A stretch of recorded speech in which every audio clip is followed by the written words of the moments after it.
From a music and film mogul being found guilty of federal sex crimes to a self-admitted predator who turned the scandal into a comeback, here's what happened to Hollywood actors who were exposed as predators, starting with Danny Masterson. Danny Masterson spent 8 seasons as Stephen Hyde on That 70s Show, the laid-back burnout who sat in a basement circle cracking deadpan jokes while the show ran from 1998 to 2006 and made him a household name. You know, Foreman, you should write a book.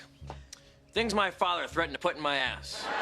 But in June 2020, he was arrested on multiple counts of forcible rape, and by September 2023, the verdict ensured his story wouldn't end outside prison walls. Sentenced to 30 years in prison after being convicted of those 2 rapes earlier this year. The accusations against Masterson weren't new by the time the handcuffs came out. 3 unnamed women had walked into an LAPD station in 2017 with nearly identical stories. They had each been invited to his Hollywood Hills house, accepted a drink, and then lost control of their bodies. Jane Doe 1 and Jane Doe 2 provided details of becoming woozy or passing out. Jane Doe 3, a former long-term girlfriend, testified that she woke up to Masterson raping her on events so violent she described having to pull his hair to force him to stop. What took investigators 3 years to make an arrest and another 3 years to reach a conviction wasn't a lack of victims, but the Church of Scientology. All 3 women were Scientologists at the time of the assaults, and the church had its own process for handling situations like this, one that had nothing to do with the police. When the women tried to report internally,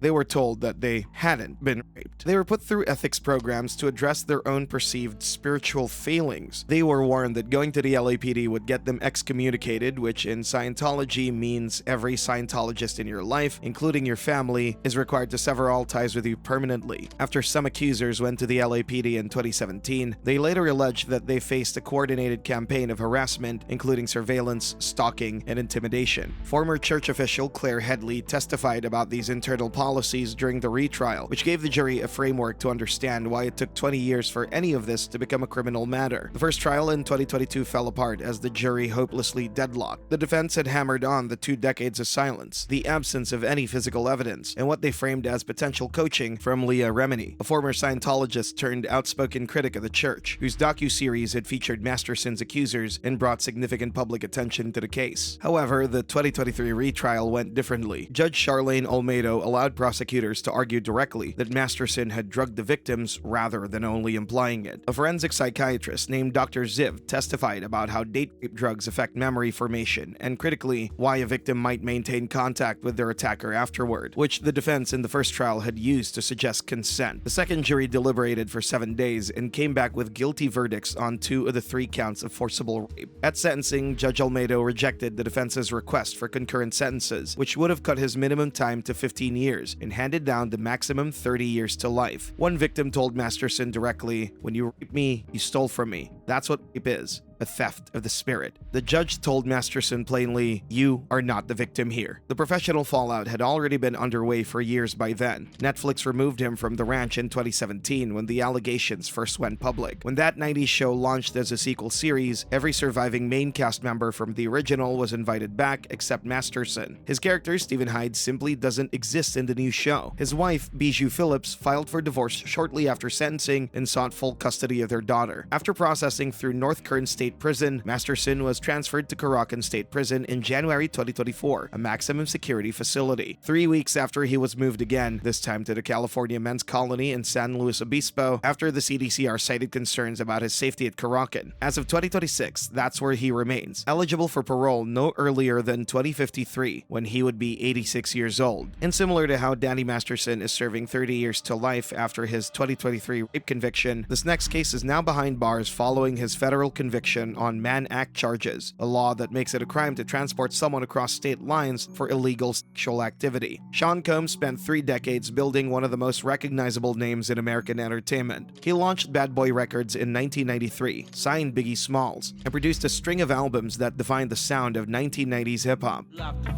So far from hanging on the block for dough.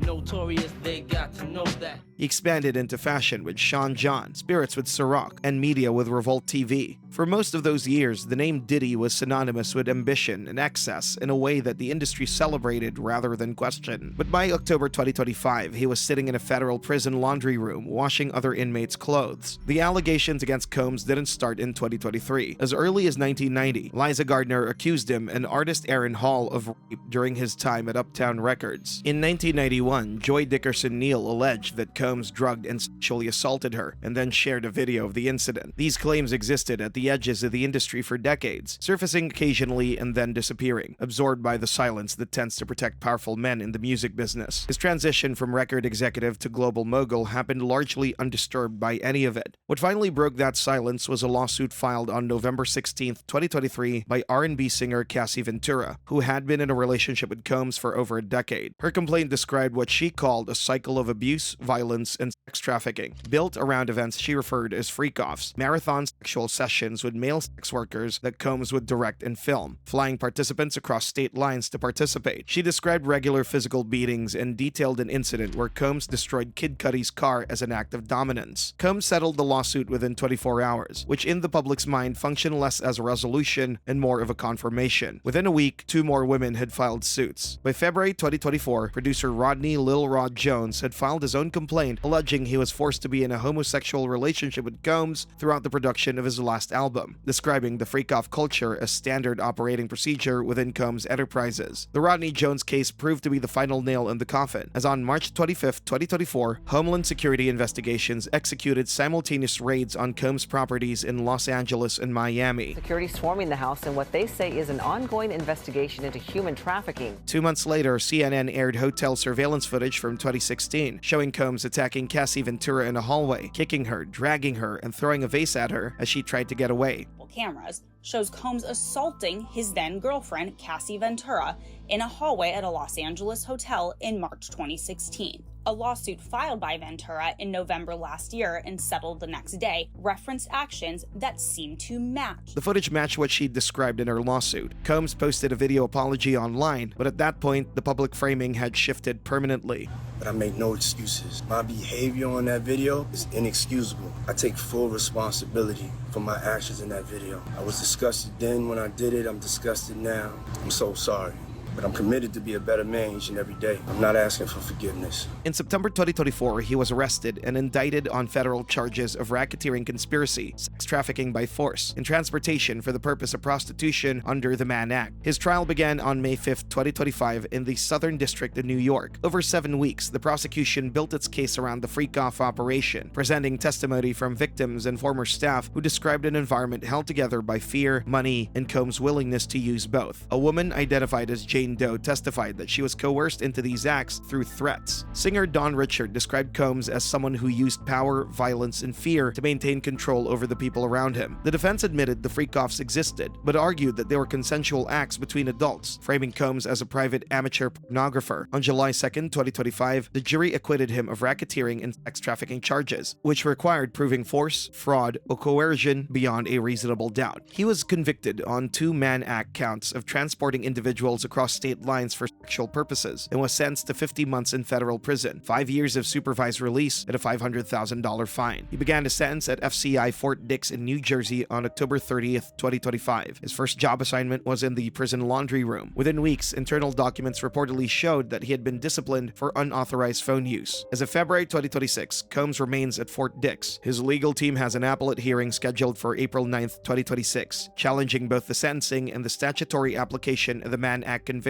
He would need to serve roughly 4 years before any possibility of release, assuming the appeal fails. But unlike Diddy, who got refused bail and is currently serving his sentence, this next predator eventually saw a dramatic turn in his legal situation. Bill Cosby built one of the most carefully constructed public images in American entertainment history. For most of his career, he was known as Dr. Cliff Huxtable, the warm, sweater-wearing obstetrician at the center of The Cosby Show, which ran from 1984 to 1992 and made him the highest-paid entertainer in the world at its peak. The America's Dad identity was a brand he actively maintained and weaponized. However, in 1990, when comedian Wendy Williams discussed sexual assault allegations against him on air, Cosby reportedly contacted a radio station manager to demand the firing of Wendy Williams. The allegations weren't new even then. The earliest known accusation dates to 1965. Throughout the 1970s and 1980s, women including Joan Tarshis and Victoria Valentino tried to come forward, and their stories were either killed by editors or buried through intimidation. The machinery protecting Cosby operated quietly and effectively for decades. What finally cracked it open was a stand-up clip. In October 2014, comedian Hannibal Buress called Cosby a rapist on stage in Philadelphia. I can talk down to you because I had a successful sitcom. Yeah, it was women, Bill Cosby, so... The footage went viral, and suddenly the allegations that had been circulating for 30 years were impossible to ignore. Barbara Bowman, who had been trying to tell her story since the 1980s, published an op-ed in the Washington Post asking why it took 30 years for anyone to listen, and dozens of women followed. The criminal case that would eventually put Cosby in prison centered on a 2004 incident at his home in Cheltenham, Pennsylvania. Andrea Constant, who worked for Temple University's women's basketball program, testified that Cosby gave her 3 blue pills and sexually assaulted her while she was too weak and disoriented to move. In 2005, Montgomery County District Attorney Bruce Castor declined to prosecute, citing insufficient evidence and the delay in reporting. But Castor also made an informal agreement with Cosby's team: no prosecution, in exchange for Cosby agreeing to testify in Constant's subsequent civil lawsuit without invoking his Fifth Amendment right to silence. Cosby testified. During that deposition, he admitted to obtaining quaaludes to give women he wanted to have sex with. Constant eventually settled the civil suit for $3.4 million under a non-disclosure agreement that kept her silent for a decade. That deposition sat sealed until 2015, when a federal judge granted the Associated Press's request to unseal portions of it. The moment Cosby's own words became public record, District Attorney Kevin Steele filed criminal charges, doing so just days before the 12-year statute of limitations expired. He was sentenced to 3 to 10 years in state prison and classified as a sexually violent predator, a designation supported by a state assessment board that concluded his behavior reflected a mental disorder, making him likely to reoffend. Bill Cosby walked out of court in handcuffs, heading to prison for 3 to 10 years. The disgraced comedian was convicted earlier this year of drugging and sexually assaulting Andrea Constant. At SCI Phoenix, Cosby refused to participate in mandatory sex offender treatment programs and referred to himself as a political prisoner, and in May 2021, he was denied parole. 1 month later, on June 30th, 2021, the Pennsylvania Supreme Court overturned his conviction entirely and barred any future prosecution related to the Constant incident. Using that testimony as the foundation of the criminal prosecution, the court ruled was a due process violation that could only be remedied by vacating the conviction permanently. The court was saying that the state had broken its word, and that Cosby could not be tried again as a result. The U.S. Supreme Court declined to review the decision in 2022. Cosby walked out of prison after serving nearly 3 years. However, the dust didn't settle there, because in 2022, a California jury found Cosby liable for the 1975 sexual assault of Judy Huth, who was 16 at the time of the incident at the Playboy Mansion, and awarded her $500,000 in damages. In 2023, Nevada lifted its civil statute of limitations for adult sexual assault survivors, opening the door to a lawsuit from 9 women, including Janice Dickinson. The financial weight of settlements, legal fees, and tax liabilities has pushed an estate once estimated at $400 million to the edge of collapse, with properties being liquidated to cover costs. As of February 2026, Cosby is 88 years old and is largely housebound at his Elkins Park, Pennsylvania home. He is legally blind from glaucoma and keratoconus. He requires assistance for basic mobility and relies on his wife Camille for much of his daily care. He has not made a public appearance in years and gives no interviews. The man who spent 50 years telling America what a good father looked like now lives almost entirely out of sight. And speaking of freedom, Kevin Spacey also experienced a major legal turnaround. Kevin Spacey, an actor of his time, won 2 Academy Awards. The first was for The Usual Suspects in 1995, the second for American Beauty in 1999. For most of the 2000s, he ran the Old Vic Theatre in London, one of the most prestigious stages in the English-speaking world, and starred as Frank Underwood in House of Cards, the Netflix political drama that made him one of the most recognizable faces on television. But on October 29, 2017, actor Anthony Rapp told BuzzFeed News that Spacey had made a sexual advance toward him at a party in 1986, when Rapp was 14 years old and Spacey was 27. Within 24 hours, Spacey's career was functionally over. The timing mattered because the Rapp allegation landed 3 weeks into the Harvey Weinstein coverage that had ignited the Me Too movement, a global campaign exposing sexual harassment and assault, and the industry was in a state of acute sensitivity to exactly this kind of story. Netflix suspended production on House of Cards immediately and announced Spacey would not return for the final season. Ridley Scott, who had already finished filming All the Money in the World with Spacey in a lead role, made the extraordinary decision to reshoot every one of his scenes with Christopher Plummer as a replacement, completing the work in 9 days to meet a December release date. The speed of both decisions was remarkable, given that no charges had been filed and no investigation had concluded. And then a 2017 investigative report followed, alleging a systemic pattern of harassment and grooming of younger male crew members on the House of Cards set, which reinforced the narrative of predatory workplace behavior and made Spacey's removal feel institutional. In Massachusetts in 2019, a criminal case case involving a young man who accused Spacey of groping him in a Nantucket bar collapsed when the accuser invoked the Fifth Amendment regarding the contents of his mobile phone, which the defense argued contained evidence that contradicted his account. The felony charge was dismissed. Late Wednesday by Massachusetts prosecutors to drop the sex crime charge against Kevin Spacey came after the case began to unravel in court last week.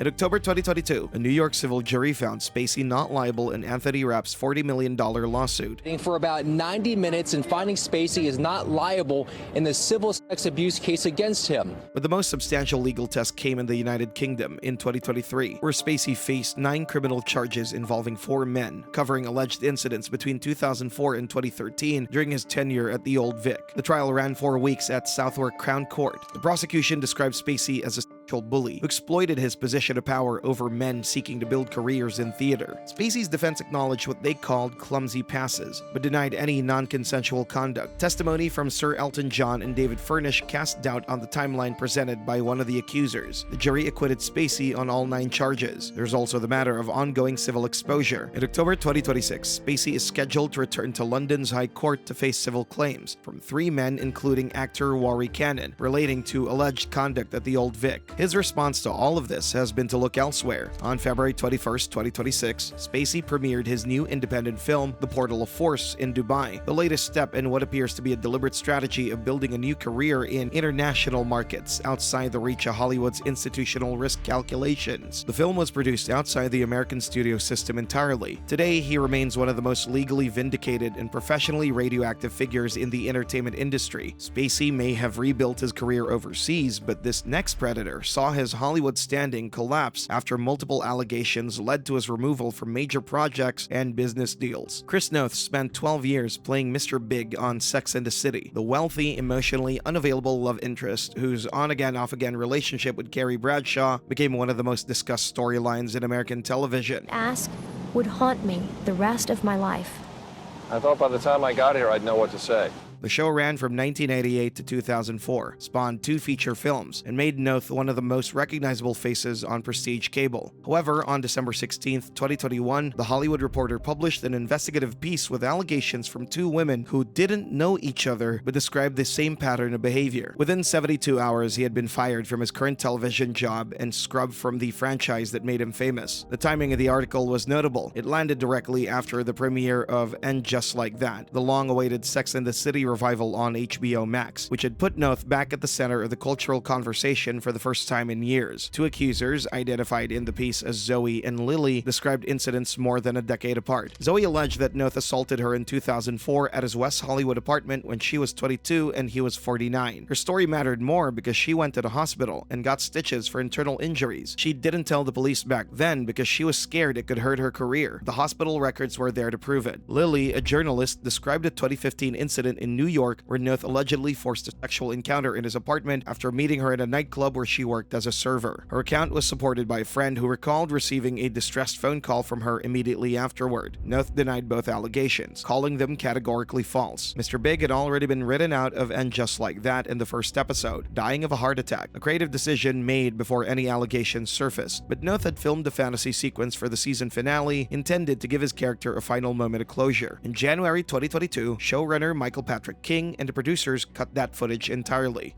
A brief resurrection of Mr. Big on HBO Max's And Just Like That finale will not happen in the wake of sexual assault allegations against actor Chris Noth. Sarah Jessica Parker, Kristen Davis, and Cynthia Nixon released a joint statement commending the women for sharing their painful experiences, which functionally ended Noth's relationship with the cast and the franchise permanently. The more immediately damaging professional consequence was his termination from CBS's The Equalizer, where he had been playing a regular role in the series as a former CIA director. CBS and Universal Television announced his firing effective immediately, and his character was written out of the show. This mattered more to him because The Equalizer represented stable, high-earning broadcast television employment, the kind of consistent income stream that Noth had maintained for 3 decades across Law & Order and The Good Wife. Losing it meant losing his footing in the most reliable sector of the television industry. However, the money he received from acting wasn't the only financial damage he received. Since 2018, Noth had been the majority shareholder and global brand ambassador for Ambar Tequila, an ultra-premium spirits brand he had built around the Mr. Big persona, trading on associations with wealth and sophistication. In August 2021, just months before the allegations broke, Entertainment Arts Research Incorporated had finalized terms to acquire a 51% stake at Ambar as a deal that valued the company at $12 million.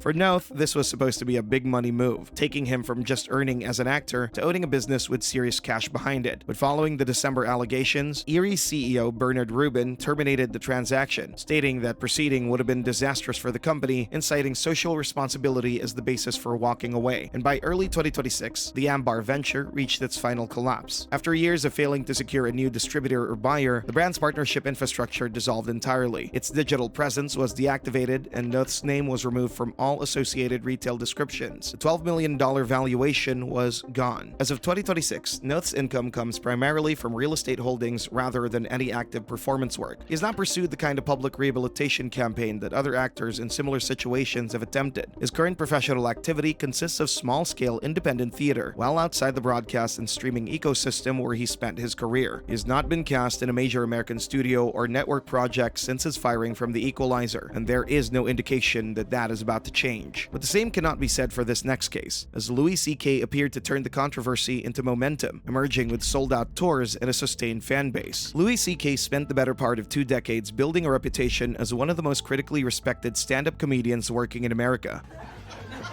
I'm not that guy. I'm the guy that women see and they go, "What?" His FX series Louis, which he wrote, directed, edited, and starred in, ran from 2010 to 2015 and was widely considered one of the most creatively ambitious comedies on television. His stand-up special sold out theaters across the country, and his 2011 special, Live at the Beacon Theater, which he sold directly through his website for $5, made him $1 million in 12 days and changed how comedians thought about distribution. By 2017, he was one of the most commercially successful and critically celebrated figures in American comedy. But in November 9th of that same year, the New York Times published a report detailing years of sexually inappropriate behavior toward female colleagues. The report featured 5 women, including comedians Dana Min Goodman and Julia Wolof, who described a consistent pattern of non-consensual exhibitionism. The accounts spanned years and involved multiple incidents in professional settings where CK held significant power over the women's careers. The following day, CK released a statement confirming that the accounts were true. The admission was notable for its specificity. He acknowledged that while he had told himself asking for permission made his behavior acceptable, his position of power over the women meant that asking really wasn't asking. It's a predicament for them, he wrote, acknowledging that his victims admired him and that he had used that admiration irresponsibly. Critics said it was basically the same style that made him funny in the first place, which is being honest and self-aware, and that taking control of his story gave him a chance to bounce back. But the institutional response in the 48 hours following the report was comprehensive. FX cut ties with him immediately, while Netflix pulled a finished stand-up special that was days away from release. His management company also dropped him. Several film and television projects he had in development were canceled. The estimated immediate loss in projected income was around $35 million. But it wasn't as bad financially, because CK started his career break with around $30 to $52 million.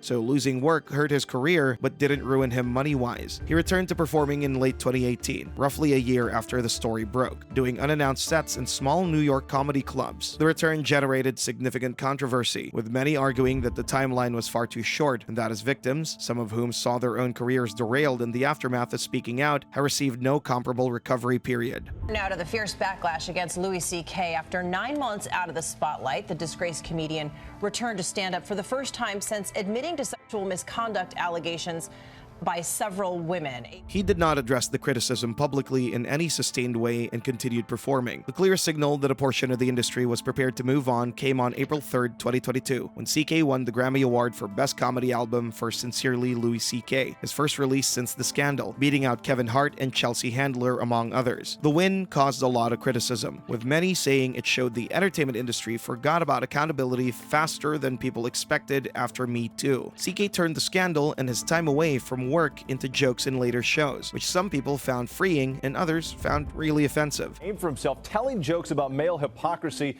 taking shots at his own sexual missteps.